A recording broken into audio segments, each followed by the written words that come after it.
Throughout history, there have been three political parties. One is the party which believes in the sovereignty of God, and today I work with such a party, the U.S. Taxpayers Party. The other is a party which believes in the sovereignty of man and man's reason, and libertarians are of that view. And the third is every other party which believes in the sovereignty of the state, that the state is God walking on earth. That philosophy came into full flower in the 1960s during the presidency of Lyndon Johnson. And during that presidency, every perverse cause from which America now suffers received federal funding. And we saw the federal government becoming the provisioner of the forces of cultural disintegration and social chaos in our country. The federal government has no role as an instrument of salvation. Salvation is by the blood of Christ and by faith in Him by God's grace. But government should stop being an instrument of moral degradation. I had the opportunity to be a fly on the wall during a period of extraordinary change in America in the early 60s, mid-60s, during the Johnson administration, when they were launching the Great Society. I was the chairman of the Republican Party in Boston, and I spent a lot of time in the black community in Boston. And I saw how federal funds were being used to destabilize the black family, to promote the notion of welfare rights, to promote abortion, homosexuality, the idea of quotas, forced busing, things of that kind. I saw how the black churches were destabilized with federal funds. I saw federal funds going to radicals of very left-wing beliefs.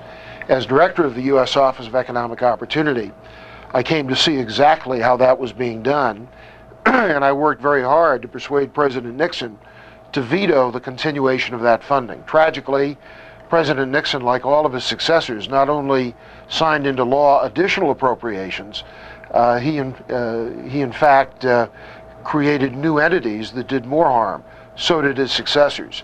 And as we see the federal government's budget grow year after year, more and more of this money is being used to fund people who are evangelists for ideas which are antithetical to the founding Christian premises of the United States of America.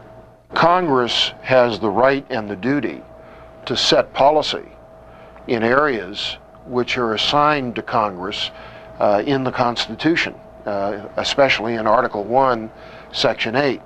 But the federal government has no authority to act in any area beyond its delegated, enumerated powers.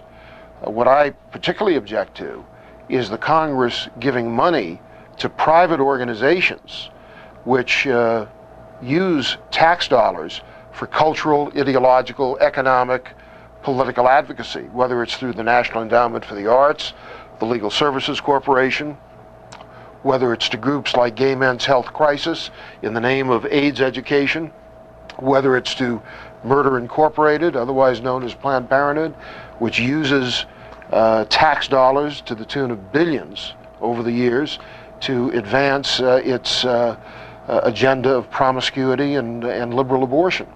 That is not only morally wrong, it's completely unconstitutional.